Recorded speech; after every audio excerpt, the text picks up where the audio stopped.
Welcome everyone. आज हम discuss करेंगे टेस ऑफ डियरबरविल्स के question Tess as a pure women को, कि किस तरह टेस को एक प्योर वुमेन कहा गया है। थॉमस हार्डी का ये नॉवल है और हार्डी को ये जो सब टाइटल है टेस एज ए प्योर वुमेन, ये सब टाइटल है उसका, और उसने टेस को एक प्योर वुमेन कहा है जबकि उससे कुछ गलतियाँ भी हुई हैं, तो उसको बहुत सारे क्रिटिसिज्म का सामना करना पड़ा था। तो इस पूरे मैटर को हम डिस्कस करेंगे इस क्वेश्चन में। The beauty or ugliness of a character lay not only in its achievement but in its aims and impulses। कि किसी भी करेक्टर की जो ब्यूटी है या अगलीनेस है, इनकी सुंदरता या कुरूपता उसके अचीवमेंट्स पर नहीं बल्कि उसके एम्स और इम्पल्सिस पर आधारित है। एम्स और इम्पल्सिस मतलब किसी कार्य को करने के पीछे उसका उद्देश्य क्या है। It's a true history lay not among things done but among things willed. और इतिहास गवाह है कि किसी चीज़ की सच्चाई डिपेंड करती है ना कि उस चीज़ के करे जाने पर, बल्कि किस इंटेंशन के साथ, किस इरादे के साथ वो काम हुआ है उस पर डिपेंड करती है क्या वो काम सच्चा है या गलत है। तो Tess is a pure woman, she is an embodiment of purity and virtuousness. और इसमें बताया गया है, थॉमस हार्डी ने ये इस बात पे जोर दिया है कि टेस एक प्योर वुमेन है, वो एक पवित्रता और वर्चुअसनेस की एक मूर्ति है, गुणों की, पवित्रता और गुणों की एक मूर्ति है। Those who are products of conventional morality think that physical purity is essential for chastity और वर्जिनहुड। वो लोग जो रूढ़िवादी लोग हैं, पारंपरिक सोच रखने वाले जो लोग हैं, उनके लिए फिजिकल प्योरिटी जरूरी है। फिजिकल प्योरिटी ही पवित्रता या वर्जिनहुड की निशानी है। And they deny Tess the title of a pure woman. और ऐसे लोग टेस को एक प्योर वुमेन का टाइटल देने से मना करते हैं, नकारते हैं इस टाइटल को। Thomas Hardy himself is known to have faced a storm of adverse criticism when Tess of the D'Urbervilles is published with its subtitle of a pure woman. और थॉमस हार्डी को खुद बहुत सारे क्रिटिसिज्म का सामना करना पड़ा था जब उन्होंने टेस को एक सबटाइटल दिया था ए प्योर वुमेन का। तो he cast Tess a pure wounded name and says that her book is to be lost in his bosom. और वो कहते हैं कि टेस जो है एक बेचारी घायल लड़की है, मतलब आत्मा से घायल, और इसी चीज़ को ध्यान में रखते हुए इस बुक को पढ़ा जाना चाहिए। He defends Tess with many arguments in her favour. वो डिफेंड करता है टेस को उसके फेवर में कई सारे आर्ग्यूमेंट्स देकर। He expects the reader to view her with sympathy and love. और वो एक्सपेक्ट करता है रीडर से कि उसको एक सिंपैथी के साथ, एक प्यार के साथ देखे। He hopes that it is infinitely larger than the forgiveness. और उसको प्यार से देखना, उसको साथ सिंपैथी दिखाना, उसको माफ़ करने से कहीं बड़ी चीज़ होगी। As a subtitle. While speaking of this subtitle, Hardy tells us that he has appended it after reading the proofs of its Wessex edition. जो हार्डी है वो इसके सबटाइटल के बारे में कहते हैं कि उसने ये सबटाइटल उसको उसके वेसेक्स एडिशन को ध्यान में रखने के, उसके जो प्रूफ थे, जो कमेंट्स आए थे वेसेक्स एडिशन से, उन प्रूफ्स को पढ़ के ये टेस्ट सब टाइटल उसको दिया Tess as a pure women का।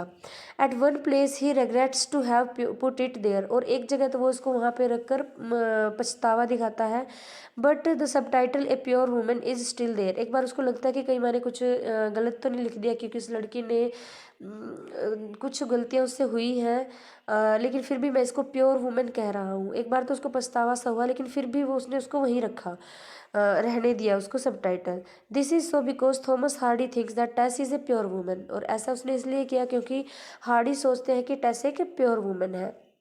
ही is right when he maintains it. और वो उसको वहीं उस इस टाइटल को वहाँ रहने देते हैं और अपने आप को सही साबित करने के लिए। It is simply because a woman's natural worth is measurable not by any one deed, but by the whole aim and tendency of her life and nature। और क्योंकि एक औरत की कीमत को आंका जा सकता है उसके किसी एक कार्य के द्वारा नहीं, बल्कि उस कार्य को करने के पीछे, उसके लाइफ के पीछे, उसका जो प्रकृति है, नेचर है, उसके पीछे उसका एम क्या है, उसकी टेंडेंसी क्या है, उसका मकसद क्या है, उस कार्य को करने के पीछे उसका मकसद क्या है, उससे उसकी पवित्रता को नापा जा सकता है। Thomas Hardy also thinks that her innate purity remains intact to the very last. और थॉमस हार्डी का मानना है, उनका सोचना है कि उस लड़की की जो पवित्रता है वो लास्ट तक बनी रहती है। It is only a certain outward purity that leaves her when she yields to Alec and allows him to embrace her soulless body for saving the family from destitute condition and starvation. सिर्फ एक निश्चित condition में ही उसको अपनी purity खोनी पड़ती है, जब वो उसको धोखा देता है एलिक और उसको परेशान करता है उसकी फैमिली, और फिर वो अपनी फैमिली को बचाने के लिए, स्टारवेशन से भूखे मरने से बचाने के लिए फिर वो उसको अलाउ करती है अपने साथ ऐसा करने के लिए. Hardy's conviction is based on the words of Jesus Christ himself, for they enjoin us not to judge others as we do not want to be judged. और हार्डी का जो ये विचार है जीसस क्राइस्ट के विचार से बिल्कुल मिलता जुलता है, जब जीसस क्राइस्ट कहते हैं कि हमें भी जब हम चाहते हैं कि कोई हमें जज ना करे तो हमें भी किसी को जज नहीं करना चाहिए. The guardians of public morality should not attach a narrow and special meaning. और इसलिए जो समाज के ठेकेदार लोग हैं उनको भी कोई उसके लिए कोई नैरो और स्पेशल मीनिंग नहीं निकालना चाहिए, यानी कि उसके बारे में कुछ गलत वर्ड नहीं बोलना चाहिए. Indeed woman's virtue is man's own invention. बल्कि वुमेन की जो पवित्रता है वो आदमी की खुद की इन्वेंशन है. To him the word pure refers to something unbroken, unspoiled, unflawed और परफेक्ट. उसके लिए थॉमस हार्डी के लिए एक वर्ड प्योर का मीनिंग है कि कुछ अनटूटा, अनबिगड़ा, अनफ्लोड और बिल्कुल perfect. That is why Hardy calls her an almost standard woman in novel itself. इसलिए हार्डी उसको इस नॉवल में भी एक स्टैंडर्ड वुमेन कहते हैं, कि जो एक वुमेन में क्वालिटी होनी चाहिए वो सभी उस लड़की में थी. The word standard means model, और यहाँ पे स्टैंडर्ड का अर्थ है एक मॉडल, एक आदर्श औरत. refers to a quality to be aimed at, by comparison with which inferior example are tested and rejected. We can call Tess an almost standard woman in this sense also. एक और sense में हम उसको pure कह सकते हैं कि purity is of the spirit, कि उसके अंदर स्पिरिट, आत्मा की पवित्रता है. With spiritual reference we can call her a pure woman. और आध्यात्मिक रूप से देखें तो हम उसको एक प्योर वुमेन कह सकते हैं, क्योंकि उसकी स्पिरिट प्योर है. वो जो भी करती है मजबूरी में करती है, अपने मन से सोच समझकर वो कुछ नहीं करती. We can apply the word pure to Tess without any moral hitch और हेसिटेशन, कि बिना किसी नैतिक अड़चन के, बिना किसी नैतिक हेसिटेशन के हम उसको एक प्योर वुमेन कह सकते हैं. Tess is pure even in morality of both of mind and of the heart. और टेस जो है वो मन की नैतिकता से और दिल की नैतिकता से भी प्योर है, यानी कि मन से भी प्योर है और दिल से भी प्योर है. Her behaviour, her thoughts, her desires on all perilous occasions with dear vivels early and late, with Claire, with her other admirers, or unimpeachable, considered from the most critical code and point of view. कि उसका behaviour, उसके जो विचार हैं, desire है उसकी सबके साथ, एंजल क्लेयर के साथ या अपने वो डियर बर्विल्स की फैमिली के साथ, सभी के साथ जो है वो जाहिर है, क्लियर है, क्लियर पॉइंट ऑफ व्यू है उसका, कि उसने जो भी किया मजबूरी में किया है, जो भी उसके साथ बीता हमें सब कुछ पता है. Moreover her shame and remorse are infinite. और इससे भी ज़्यादा उसकी वो जो शर्म महसूस करती है और जो पश्चाताप वो महसूस करती है वो इन्फिनिट है. यानी कि 2 साल तक वो बिना बोले, बिना मतलब हंसे बोले अपने एक अकेलेपन के जीवन में रहती है. तो इससे पता चलता है कि उसको कितना बुरा फील हो रहा है, कितना पश्चाताप हो रहा है अपने किए पर, जो उसने जानबूझ के नहीं किया. She has got a clear conscience. और यहाँ पे उसका जो विचार शक्ति है, उसकी जो सोचने की क्षमता, वो बिल्कुल क्लियर है कि उसने जो भी किया वो जानबूझ के नहीं किया. अनकन्वेंशनल मोरालिटी, यानी कि रूढ़िवादी जो नैतिकता, यानी कि समाज के जो रूढ़िवादी लोग हैं वो किसको नैतिकता मानते हैं और उस हिसाब से उस लड़की में उनको क्या कमी दिखाई देती है. Whatever the Victorian moralist call her, Tess is a pure woman to all of us. Victorian moralist यानी कि विक्टोरियन एज के जो नैतिकतावादी हैं वो उसको एक प्योर वुमेन बुलाते हैं. The majority of us are inclined to say that she is pure in everything. यानी कि मेजोरिटी, ज़्यादा संख्या में लोग, बहुमत में लोग उसको एक प्योर वुमेन कहते हैं, वो हर एक चीज़ में प्योर है. इन हर इंटेंशंस, अपने मकसद में, अपनी जो इंटेंशंस है उसकी, इन हर लाइफ, अपने जीवन में भी, और in her nature as a whole, और पूरी तरह से अपने नेचर में भी वो एक पवित्र लड़की है। Tess herself is right when she says that once lost always lost is not really true of chastity.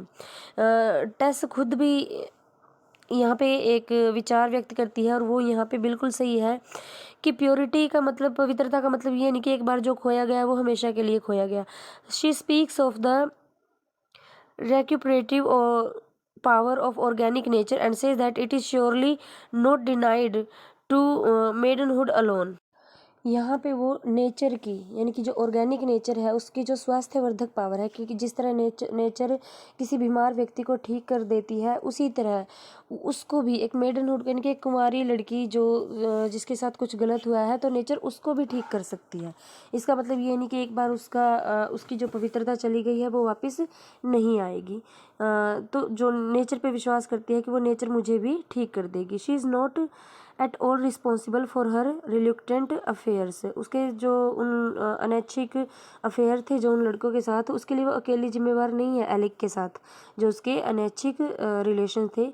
She has received her beauty and nature from Joan Durbeyfield. उसको अपनी ब्यूटी और सुंदरता अपनी मदर जोआन डर्बीफील्ड से मिली है। Her parents force her to go to Trantridge, और उसके पेरेंट्स ने उसको फोर्स किया था ट्रेंटरिज जाने के लिए।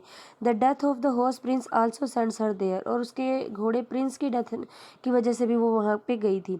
She wants to earn money so that they may buy another horse for the family, और वो वहाँ पे गई थी ताकि वो एक और घोड़ा खरीद सके अपनी फैमिली के लिए, कुछ कमा के लेके आए। Fate works against her happy life, लेकिन दुर्भाग्य जो है, भाग्य जो है उसकी हैप्पी लाइफ के विरुद्ध काम करता है। When she yields to Alec D'Urberville for the second time she seems to relax, और जब दोबारा उसको धोखा मिलता है, दोबारा वो समर्पण करती है एलिक को, तो यहाँ पे वो एक रिलैक्स फील करती है। But she is now in the hands of circumstances, लेकिन यहाँ भी वो एक परिस्थितियों के हाथों में है, परिस्थितियों से मजबूर है। She is a mere corpse drifting with a current to her end. अब यहाँ पे वो एक उस तिनके के बराबर है जो धारा के साथ बह रहा है, क्योंकि अब उसके पास ऑप्शन नहीं है। उसने अपनी जितनी कोशिशें हुई, अपने जो एंजल है उसका पति है उसको भी लेटर लिखे, लेकिन कोई जवाब नहीं मिला। अब उसके पास और कोई ऑप्शन नहीं है, क्योंकि उसकी जो फैमिली है वो भी भूख से मर रही है, तो दोबारा उसको एलेक के पास जाना पड़ता है। अब वो अपने आप को एक बेसहारा तिनके की तरह छोड़ देती है कि जहाँ धारा उसको बहा के ले जाएगी वहीं पे चली जाएगी। At this time she is not simply her self. अब यहाँ पे वो अपने सेल्फ में नहीं है, मतलब अपनी मर्जी से कुछ नहीं कर रही है। For her mind is drugged and dead with weariness, pain and despair. उसका जो दिमाग है, उसका जो दिमाग है, उसकी जो सेंस है वो पेन में है और निराशा में है। Just as Alec is too late in making his proposal of marriage to her, similarly Angel Clear is too late in returning to her। जिस तरह एलिक जो है उसको शादी के लिए प्रपोज करने में लेट हो जाता है, उसी तरह एंजल भी वापस आने में लेट हो जाता है। But for a little touch of unconsciousness and submissiveness he is not to be blame in any result.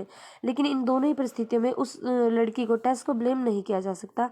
If we जज her from the aim of tendency of her life, अगर हम उसको ब्लेम करते हैं कि उसने जानबूझकर अपने जीवन में जानबूझ के ये सब किया है, we are not to call her an impure woman but for her moral trouble with her seducer. यानी कि हम उसका एक इम्प्योर वुमेन नहीं कह सकते, क्योंकि वो एक मॉरल ट्रबल में फंसी थी अपने सिड्यूसर के कारण। कि उसको जब उसको सिड्यूस किया गया था, पहली बार भी उसको धोखा दे के सिड्यूस किया गया था, और दूसरी बार भी परिस्थितियों से मजबूर होकर उसने वो किया था, यानी कि इंटेंशनली उसने कुछ नहीं किया था।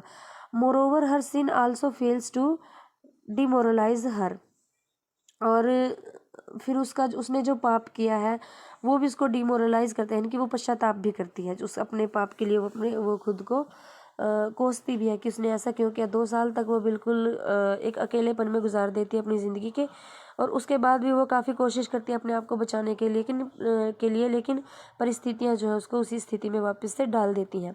According to a great critic named C Day Lewis, the story of Tess of the D'Urbervilles embodies a heroic attempt to bring light to Mankind.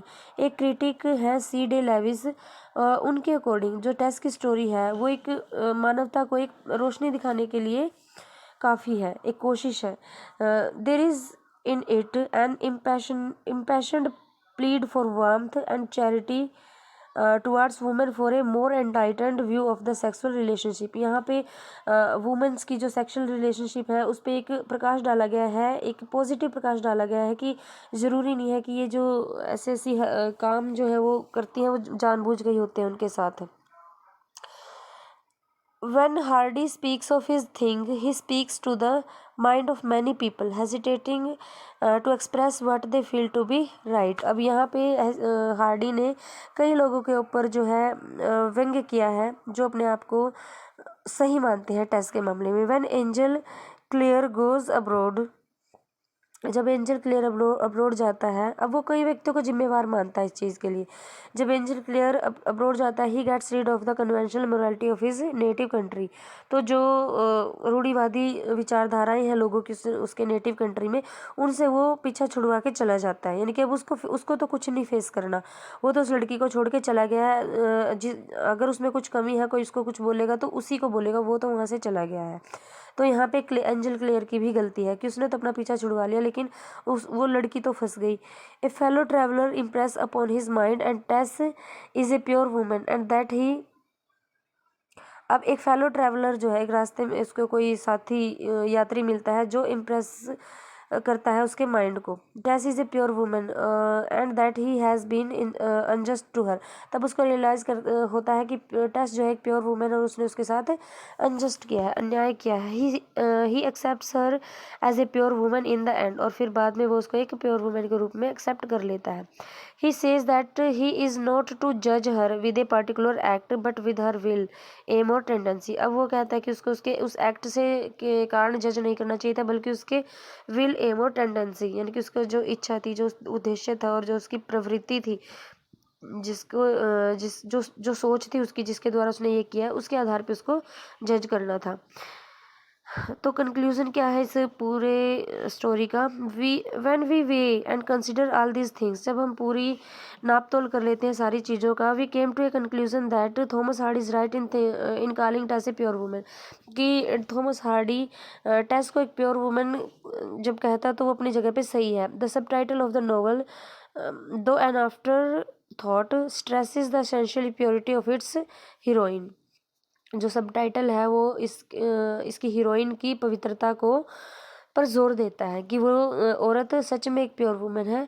दो she is fallen, she is to be judged not by her moral trouble but by her intention. अब वो fallen है, यानी कि उसका कहीं ना कहीं तो पतन हुआ है, लेकिन उसको जज किया जाना चाहिए उसके मोरल ट्रबल की वजह से, ना कि उसकी इंटेंशन की वजह से।